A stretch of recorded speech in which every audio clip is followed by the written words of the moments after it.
G'day guys, Travis here from Fitness Education Online and welcome to the Fitness Education Online podcast. Very excited for our special guest today. Our special guest is Jake Templeton, who is a visually impaired Paralympic swimmer and also a PT. So thank you very much for making some time today to join me, Jake. Really looking forward to having a chat with you about your experiences and seeing where it goes. Thanks, mate. Yeah, very keen to be part of it. It should be fun. Yeah, love it. So first things first, tell us a little bit about yourself in general. Yeah, for sure. Yeah. So I suppose when I describe to people sort of what I do, I suppose I am a Paralympian swimmer.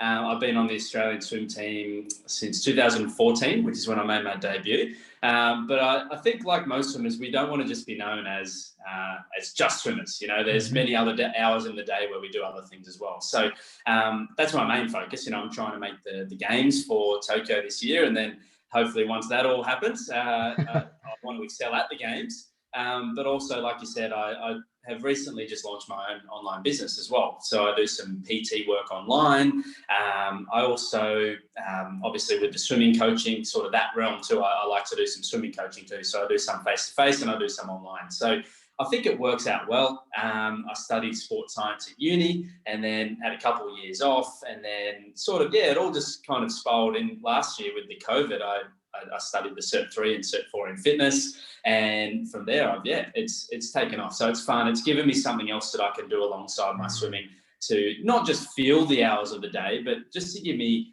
I don't like doing one thing all the time. I think having a couple of things gives you that physical and the mental balance. So it's fun.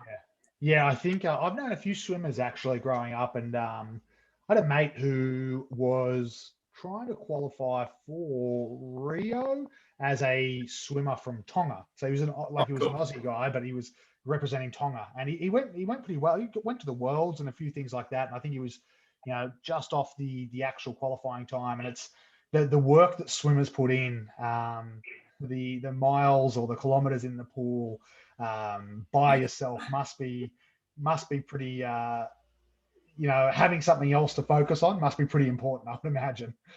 Yeah, for sure. Yeah, it's one of those things, and I think studying the sports science as well. It's kind of like, why do we train so much? It is, but I suppose when it comes down to it, it's not a matter of training more and more than everybody else, but when the whole world is training this much to get to that level, it's not a matter of we have to do the same or train more. Obviously, you've got to train smart. That's the big thing where the world is going now as well. The sports science is coming into play much more than it ever has, and it probably will continue to do that as well. But it is a sort of a matter of, that's what everyone else is doing. So it's a fine line, if you get what I mean. So we are in the pool, our squad, our training schedule is a little different. We train on a 3-week cycle rather than a week to week, but on average we're in the pool more than once a day. So it's a lot of swimming, and each time we're in there for a couple of hours, as well as all of the land training, which is the stuff that I love to do as well, the activation stuff before getting in the pool, the gym, the cross training. So yeah, it's a big load, probably 20 or 30 hours of actual physical exercise every week, which is a lot. It's pretty intense. What's your event? My main events are the 100 backstroke and the 400 freestyle. Yeah. Okay. They're pretty different. Pretty different events, right? Yeah. Even sides of your body. Yeah. I think it's good. I've got to keep well-rounded. I think when it comes down to it as well, so with the Paralympics, there's multiple classifications or categories. So there's 14 different categories. And then you've got males and females too. So when it gets to the games, it's a 10-day competition. And because there's only 10 days, I know it's a lot of days for a swimming competition, but because there's 28 different categories, plus you've got relays in there as well, there's not every single event for every category. So my category, which is S13, we have 5 or 6 events. And with the freestyle, the only options are the 50 and the 400. So I think that's why some people tend to do. It might seem like completely different events, but that's what we do. Just what's available essentially. Yeah, and it's great. Like there's still many opportunities to do different races, which is still good. Like it could be one race, so at least we've got the different strokes to different distances. So it's good. I get to train, the speed, the endurance, the front, the back, get a bit of everything. Yeah, okay, that makes a lot of sense actually. So yeah, let's transition. You did your sports science. You've gone off and done your Cert 3, Cert 4. Tell us a little bit about your business, what that looks like at the moment for you. Yeah, for sure. Yeah, so it started with COVID, really. I did the sports science degree, graduated finished 2017, graduated 2018. So it was a couple of years, and I'm like I still am. I'm putting everything into Tokyo because it's very important. But I think with the extra time last year, a friend actually suggested to me, you've got this passion. Why don't you do some swim coaching? A lot of people would want to be coached by someone at your level, and that's when I also got presented the opportunity to do a Cert 3 and Cert 4. I did the studies, and then at the end of the Cert 4, I sort of thought, well, now I've got the personal training stuff and the swimming coaching. I've done a bit of swimming coaching sort of education as well, and the sports science. It sort of all just makes sense to do coaching people just in that area of whether it be the personal training and the swim coaching. So I do it online. I think that's the real benefit for me as someone with a vision impairment. If I'm traveling or just in general, it's a bit harder for me to get to A to B, like someone who can drive a car. So the online coaching is great. I do Zoom calls with clients. They send me videos of their swimming technique. I write programs, which is the fun part. I love doing that as well. And also the land training if clients want that too. So it's really fun. It's a good diverse range of, like I said at the start, I don't like doing the same thing all the time. So it gives me a chance to do a lot of different things and meet people from all over the world too. Yeah, I mean, I suppose, of all the things, at least here in Australia, the situation for COVID was pretty well managed, I think, to the best part. So, for the most part, we've been able to go about our lives pretty unchallenged. I suppose people in Melbourne would probably say something different for that 3 or 4 month period that they had. But we're in Sydney, and the gyms did close down. But for someone, I don't know if swimming pools and stuff closed. They may have closed down as well for a brief period of time, I'm guessing. But I think there became a lot of opportunities for people like yourself to get started and to do things, and the opportunities also came in that people were forced to do things online. So the whole online coaching, which has been around for years, the whole online coaching exploded because there was no other option. So people went, oh, this is actually a valid option, and they're not going back. You've gone, okay, well, I'm going to do it online because for your own reasons as well, but obviously COVID thrown in there. But now you're probably, like you've mentioned, you're like, well, it's just way more convenient for everyone involved. So I think there are silver linings to some of these things. 100%, and it's sort of for the coach as well. It's good because at the beginning it was more you don't want to get close to someone because of COVID, but also as the client as well, it's good because there's still many countries that are in lockdowns. And I coach people from all over the world, which is great because I can say to them with my swimming experience too. I did all my training at home, and we're lucky with our program that we train in. I get a DEXA scan, so the gold standard of measuring your body composition, strength testing, the lot. So when from before to after our COVID lockdown, and like you said, we were pretty lucky. We were probably only 8 or 10 weeks at home, but I was very similar. My body was in similar shape. My strength was very similar as well. My power, endurance, and I mean swimming was a little different because the pools were closed. Training in the ocean, I'm not especially vision impaired too. It's a little bit more of a challenge. And I got a bit of a phobia for it. I like the pool much more. So obviously the swimming took but within a couple of months, I was back to sort of where I was before, which isn't that long. So it's good for me, like I said, as the trainer, but it's also good to show the clients as well that you can do this stuff at home. You don't need 100 kilos of plates, and obviously they help. The more stuff you've got, the better. Don't get me wrong, but you can still achieve all of this stuff with fitness bands or balls, or you can buy some big heavy water bottles from Coles or Woolies like I did. You can make it do. That's for sure. Yeah, it's really interesting. You touched on something there that I do want to ask you about a little bit. Is the open water swimming? Obviously, dramatically. I'm not a swimmer at all, right? So. But obviously dramatically different, I'd imagine, than the pool for a number of reasons. Yeah, for sure. It's tough. I think for me, it's more, I don't know, I struggle with the waves as well. Like, I'm from Tassie, so I never did. I mean, there's surf club in Tassie for sure, but I never did it. So I think the people that grow up with the surf life-saving sort of background, or maybe racing every now and then in the ocean, I sort of personally just never did it. So it's not that I can't, I just am not too comfortable with it. Yeah.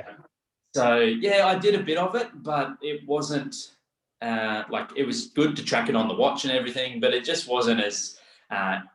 But that's what COVID was, right? Like, you had to sort of make do. So that's kind of what I did as well in the ocean when I went for a swim. Sort of just made do with it.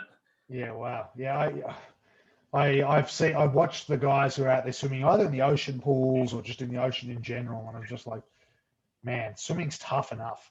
And watching them go and just like through the waves and through, like it's really impressive. Yeah, it makes you a stronger swimmer, that's for sure. Like, having to overcome the waves, trying to hold the good technique, even in, the water's going up and down. We get very lucky being in a pool. So it was cool. Like, it was, and I know that it was tough having the games postponed, but I think at that point in time, we knew that the games was postponed. So we did have a bit of time to sort of not play around, but it wasn't a bad time to experiment and do a few different things. So it was good mentally as well as physically. Yeah, as you're talking about the games, I mean, in the media they're saying, I mean, I don't know if you hear anything different, or you're allowed to say anything different. I mean, in the media they're saying they're going ahead this year, but like, is that being like, you guys packing your bags ready to go, or are you a bit like, we're still not sure if this is actually going to happen? Yeah, it's tough. We, like, my teammates and I suppose I can speak for myself. I'm training as if, there's nothing wrong in the world, because I think when you do, and when you think if it is, if it isn't, you perhaps subconsciously you might back off a little bit. And I don't want to do that. I'm imagining, and they're saying it's going ahead. I'm going ahead, and we've still got the trials in 3 months, so I want to give it every single thing I've got every single day, and it's just a matter of just chasing it no matter what, I think. And I'm not going to lose sleep over what they're talking about in the newspaper and on the news and everything. But we're aware of it, I think, but we've got to give it everything, because otherwise, like I said, you might just subconsciously lapse here or there, or you might think, oh, well, you never know, it might not be happening anyway. I'm not that kind of person. I'm an all or nothing person, and I'm giving it everything. So it's perfect approach. We're aware of it, but we're going. So I think that's probably, you're right, because the minute you start doubting the situation, it sort of can change the motivation, and so that's 100% right. So so you said trials in 3 months. Is it due to be September or something around that time, the games? Yeah, so trials are in mid-June, and the thing about swimming is it's one shot. That's all you've got. So especially in Australia, anyway, we have that one competition, which is the trials, and if you do well, you make the team. If you make the standard and all of that, but yeah, the games are a couple of months after. So I'm not sure the exact dates, but August roughly, so we've got a couple of months from the trials until the games and like with the sports science hat on as well, that's enough time to go back to training and improve again. So it's perfect. But not necessarily counting down the days, but it's coming very quick. Like, I can't believe it's almost the end of March. Before we know it, it's going to be June. So got to make the most of it every single session. That's for sure. Well, it must be, for a lot of Olympic sports that work on that 4-year cycle of, like, there's obviously the World Championships in between and all that sort of stuff, but it's that huge focus every 4 years. This is my huge all-encompassing focus, and I suppose for many, many people, the fact that it was pushed back was probably quite. Traumatic's probably not the right word, but it's probably quite difficult for them to get their heads around and go like, well, how do I change? Like you said, though, there's that focus of, all right, it gives me more time to get better. Yeah, that's it. And I think it's a tough one, because it gives the younger kids more time to sort of get a year older and get a bit better too. So it's probably good for everyone. Like, it is what it is. And I think, it's 5 years, but I think after going to Rio and making my first team, obviously I'm aware that every year in between, every year that you can be better, that sets you up for the fourth year as best as possible. But at the same time, it is really all about that fourth year. So I've been training sort of my guts off for the last 5 years now. So I'm ready, and it's tough at the moment. We're in that sort of real hard grind phase of training, but it's going to be nice when we come through to that sort of the taper and the freshen up in that competition, because I think missing out last year or postponing last year made me realize that it's fun. It's really fun, and I know it's hard sometimes. You're not sort of smiling, and it's not fun when you're racing a 400 or 100, but I think the whole process is fun, and I want to be able to look back on it one day and say, I gave it absolutely everything, which is what I'm sort of pursuing every day. Yeah. Just want to ask, with the sports science sort of thing, as you mentioned there, the trials and the games are, from the sounds of it, like 2-3 months apart. So, I suppose swimming, like you said, you're tapering to an event. Obviously, for the trials, you're tapering to perform, I'm guessing, as best as possible, because you want to make the team, right?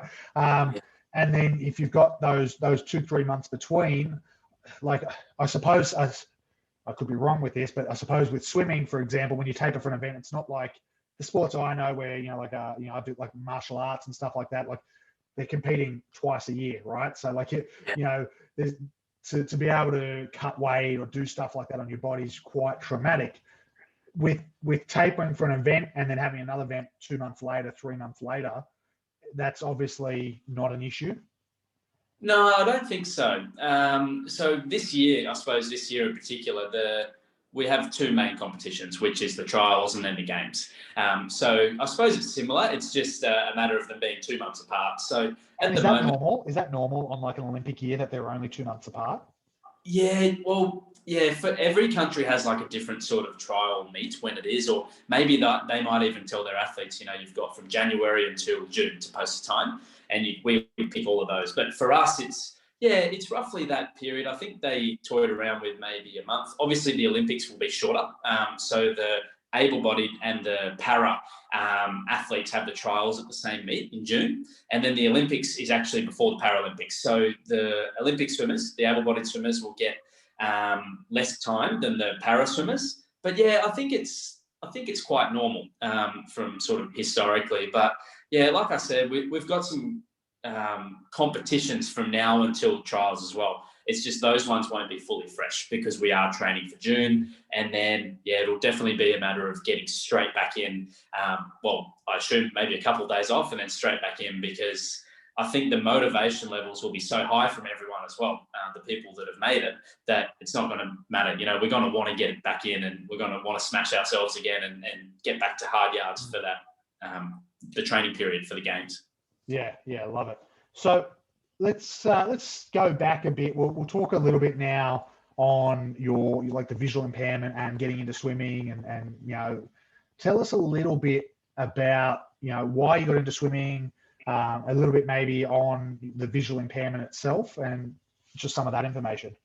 Yeah, for sure. Yeah. So I was born with something called retinitis pigmentosa, and it's passed on from family. So it's, my uncles have the same thing as me, and the eyesight gets worse and worse as we get older. And the doctors predict that one day we'll be blind, people with this condition. So I can't even see my fingers right now. So I'm looking through this hole to you at the screen, and I can't even see my fingers. So I've got a very small tunnel of vision, which means I can't see the stuff out here or up and down. So I also have night blindness. So that's just sort of the things that I deal with every day. I wouldn't say struggle, because it's not, I don't feel it's a struggle. I've just learned to live with it, I suppose. But I imagine as I get older, it will be, I think I'll notice the fact that it's getting smaller and smaller and closing in more. So I competed as I'll say able-bodied again, swimmer until the age of 18. Even though I knew I had the poor vision, it's not just the fact that I wear glasses. They're actually broken right now. I need to get some new ones.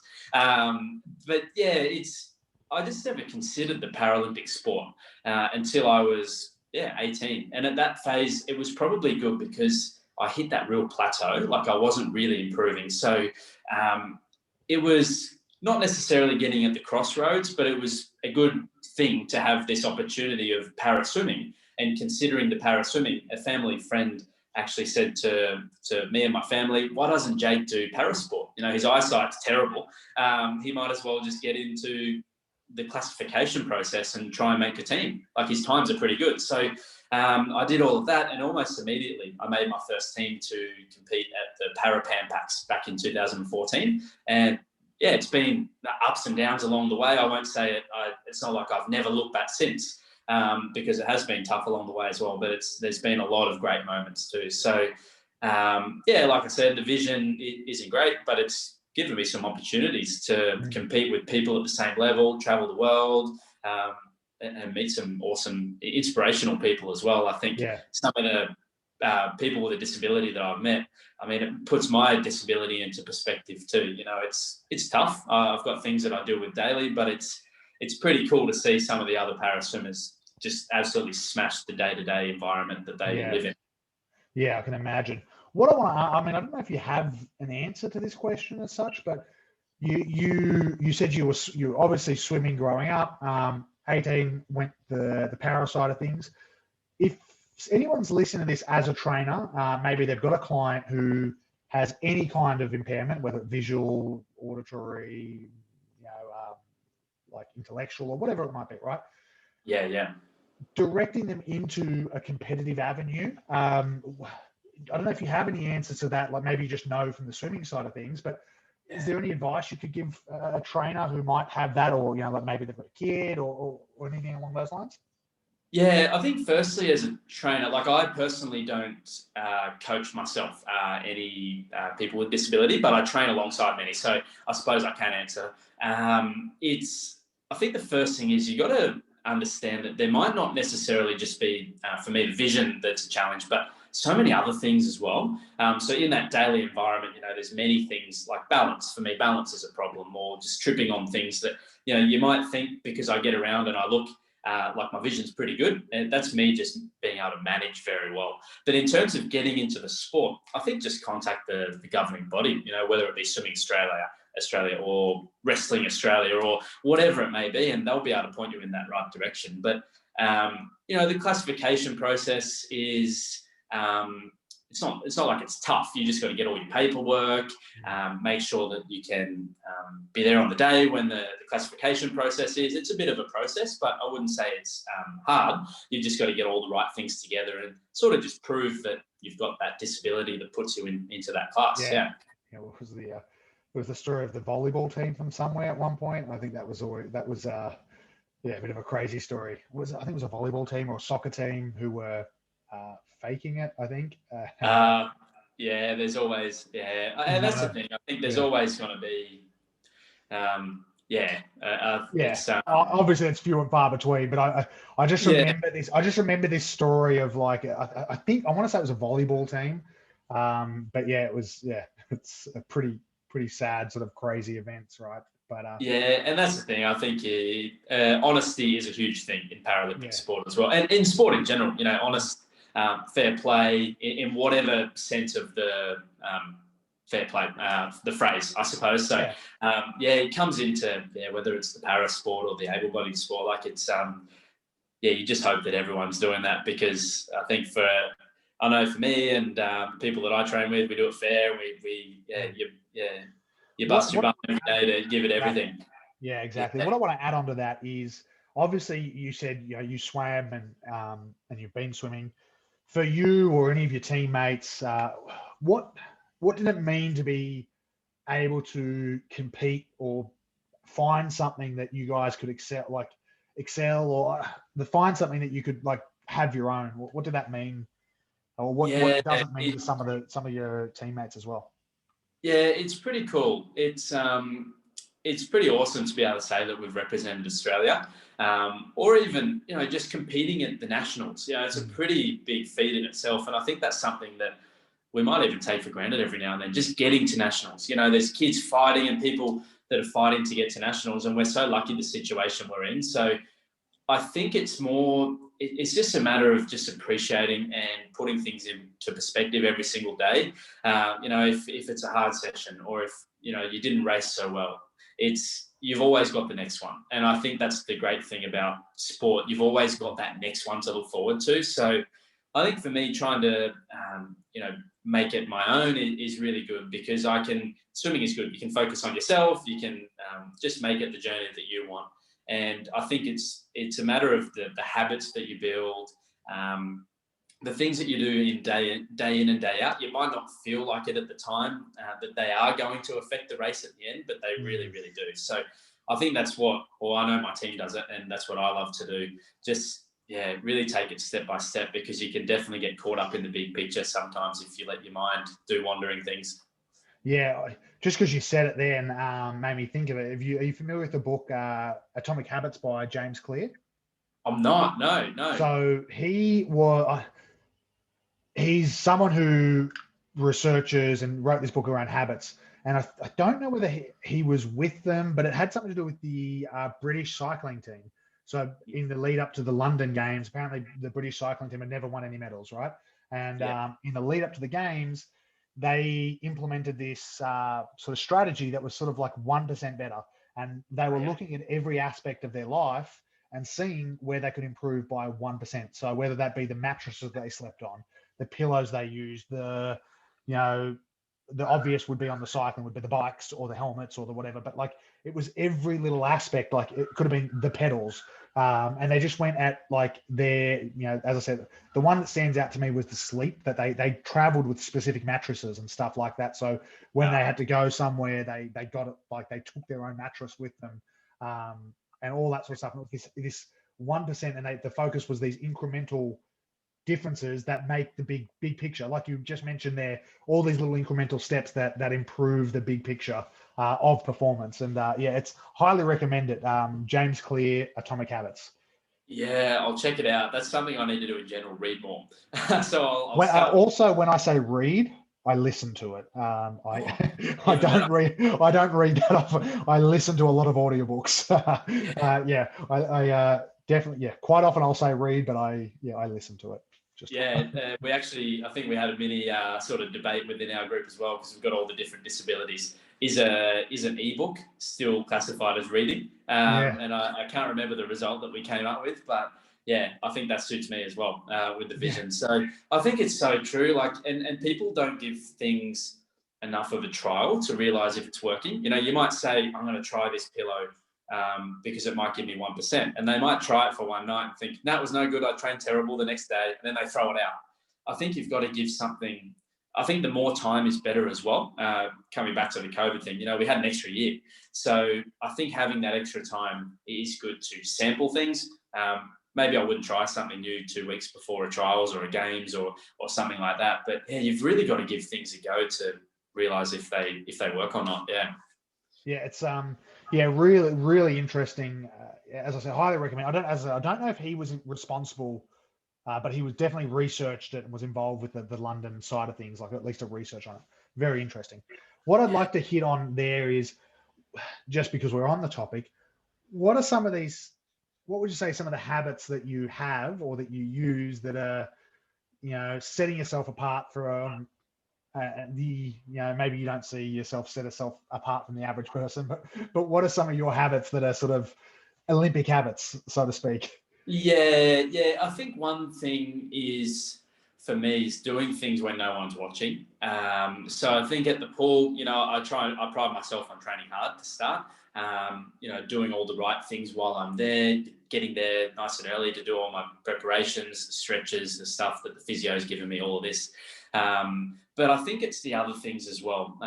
The recovery, I think that's something that I personally do that probably does set me apart from the others. So doing the ice bath, when no one else wants to, it probably helps. I'm from Tassie. I'm used to the cold, but doing that when no one else wants to. I do 20 minutes of stretching every day at home. And I know it's only 20 minutes, but that's a couple of hours every week. It could be 20 minutes more than the other person. Exactly. Yeah. So I think one thing that I could do better is sleep. For some reason, I'm not the best sleeper. I try and have a nap every single day. And so I think that's something so there's always something to work on. But I think it's those things that I want to be the best at, because recovery is so important. And I think everyone does all the hard stuff really hard. And and really well. But it's about all the other little things too that sometimes, honestly, people just can't be bothered doing it. So, yeah. Yeah, you sprung me into another two ideas there, or another two thoughts there. Sleep. There's another great audiobook that I listen to. Dr. Matthew Walker, or Professor Matthew Walker, is Why We Sleep. Absolutely awesome. Another one, Why We Sleep. I always recommend that one. Just the vital nature of sleep for achieving anything. Anything from learning things. So, they had studies of kids who were learning to play piano, and then they had a nap and then went back later, and it sinks in, compared to they learn to play it, then they keep them up for 4 hours and then ask them to play it again. And stuff like that. A really, really good book, that one. And then the other one, which I am blanking on right now, is, what else did you say apart from sleep? Recovery. The recovery thing. Yeah. I think that is currently really exploding as a trend in the fitness industry, is the idea of recovery. And I think you see that through professional athletes. Like, professional athletes are now performing much longer, like they've got a much greater longevity in their careers. And it's predominantly around how they recover. It's the use of the ice baths. It's the use of the stretching. And you look at all across almost every sport, the age of like the top people going up. You look at NFL. Well, this is Tom Brady is 40 something, and and just signed another contract. You look at tennis. You've got Roger Federer is again still going. Nadal's not that young. Williams, and they're still performing at the top of the tree, and it's again based on recovery. You look at football, like rugby league, where league people in Sydney at least, and you look at the league players who are playing at 36, 37 years old and still dominating, like Cameron Smith, who just retired. Like, he retired, he was still the best player in the game. 100%. And 20 years ago, you didn't see that. Yeah, you get like the 30, you get to 30 and it's like you're old. And it's probably still is that way, because it's like the mentality, you're 30, you're old. But yeah, I can tell you. So I don't know if you're a league fan at all, but if you've ever heard of Benji Marshall, very famous footy player, he and I are almost identical in age. So he's 30, he's on 36, and I played league last year or the year before, and I felt every one of those years. I'm not an elite athlete by any. I'm not an elite athlete, right? But I'm training and trained and played and all that sort of stuff, and been very active forever, right? I cannot imagine having to play a sport like league or AFL or whatever, doesn't matter, with blokes who are 20 years old professionally, who are 15, 16 years younger, and keeping up, not only keeping up, but like outperforming them. I can't even, there's no way my body is the same as what it was 10 years ago. When you were there, No, it's quite amazing. Yeah, it really is. Yeah, and I mean, it's I'm probably one of the older ones on the, the para swimming in Australia now, and it's, I don't feel it, I suppose, which is good. I've done the recovery well for a number of years now, so it's, it's pretty cool. But also we're very lucky, especially where I train. We have an ice bath right there, so it's not a matter of luck. You can always make do with what you've got as well, but I think people have that right education now. You've got the young kids coming up through that get this education on what to do. It's just a matter of doing it. I think that's the part, which it seems a bit weird, right? You'd think that people know this stuff, it's going to help. You do it, but it's, it I'm is. I'm prime example of that, where I know I should be stretching, and you do your stretching 20 minutes a day. Like, how easy could it be if I'm watching a TV show, instead of sitting on the couch, to just be lying on the floor and stretching, right? Like, it's not that hard, but you just don't do it. Like, I don't do it. You obviously do. And they're the habits and the differences. And the ice bath, I'm starting to do the cold showers. Yeah, good on you. That's good. It's a great start. I'm not hopping in the ice bath. I think it's a matter of, it's similar to, just waking up and going to train. Like, people seem to have no problem with that. Like, it might be hard the first part, getting out of bed and maybe getting your brekkie ready or whatever, but it's the same thing with stretching. Like, just for me, it's also really hard, and same as the ice bath, it's also really hard. But it's a matter of just, once I'm in there, I know it's fine. I'm going to be in there for 10 minutes. Or once I start my stretching, it's fine. I'm going to get into the rhythm, and I'm going to find sore spots, and I'm going to just keep going and probably go more than 20 minutes. So I think it's just start. I think that's my just sort of only tip. Right? Just getting it done, right? I have this conversation with my wife quite often. I don't train. I feel like I don't train that much, but like I'm in the gym 3 days a week, and then I like jiu-jitsu and martial arts. It's like 5 sessions a week, I suppose, over a week, right? So nothing out of the ordinary. And like I'll be here, and I'll be like, all right, I'm gonna head to the gym, and my wife's like, oh, it's easy because you want. I'm like, 90% of the time I go to the gym, I don't want to go to the gym. It's like I just go because I go. It's what I do. I go to the gym. Like you just got to get it done, and that mentality, like you said, is the difference of like for you, I've just got to get that stretching done. You probably don't want to do it, but I've just got to get done. Ice bath. You know what? I don't want to get in a bath of ice up to my neck, but you know what? I'm going to get it done because the next person's not getting it done. And they're the habits and the things that set people apart from being, elite athletes and slobs like me. Average. No, I don't think you're that. That's for sure. But you're right though. Like and I suppose it's probably similar to the training, like you said, like getting to the gym. Sometimes it's a matter of, I'm going to get myself there. And then once you're there, it's the same decision again. I'm going to do it well. And I think that's the one thing with swimming that you've really got to switch on, because there's so many strokes. If you're doing 100 laps and there's 30 strokes a lap, that's many, many strokes. So it's, you want to make sure everything's right. So that's the challenging part with swimming and everything. It's all sports too. I think getting there for us is fine because it's, we've got to go, and two, we're choosing to go, and it's going to help us for our goal. But once you're there, it's trying to switch on when you're tired, switch on when the body's in pain. It's a tough grind swimming. So the technique is huge. Yeah. So probably the last thing before we sign off, I'll ask this. It's a bit of a silly question, but it's a question. Yeah. The only thing I was ever made to do as a kid was swim. Right. The only thing, I was asthmatic, so I was made to swim, and pretty much resented it as an adult ever since. But the one thing I want to ask, swimming, why is it always at 6 a.m. or 5 a.m? Like, why is swimming done at some ungodly hour? Is there a particular reason behind that? I don't get it either. I think I'm lucky. We actually start at 6, get in the pool at 6:30. But the good thing about our group is we've got a lot of not many school kids. So most people start their day with uni, which isn't that early like school. So it's, I suppose to answer the question, I really don't know. Like maybe it started with the school programs, and kids have to be at school by 8, so everyone else just followed. Maybe the coaches are there anyway, so get everyone there early. But I don't know. It's sorry, I don't have an answer, but I suppose it's this one that just, and I remember having to do squads and stuff like that, and it was an outdoor pool. I couldn't think of anything worse. Yeah, I don't know what it is. Like it's but in Queensland maybe I don't know. It's hot, so I was going to say maybe train earlier, but I don't want to train earlier. So you'd think maybe in some of the other states train later, so it's not as cold, but.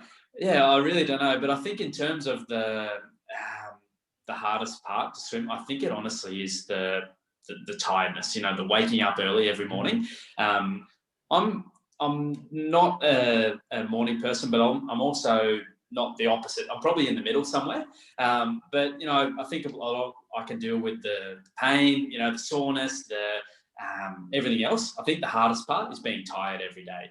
So that's, like I said, that's when it comes back to being on top of the sleep. I think that's so important with swimming because, like you said, we're up early every morning.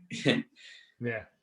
All right, mate. If people want to reach out to you, whether they want, to be part of your online program, ask any questions, what will be the best way for people to reach out and get in touch?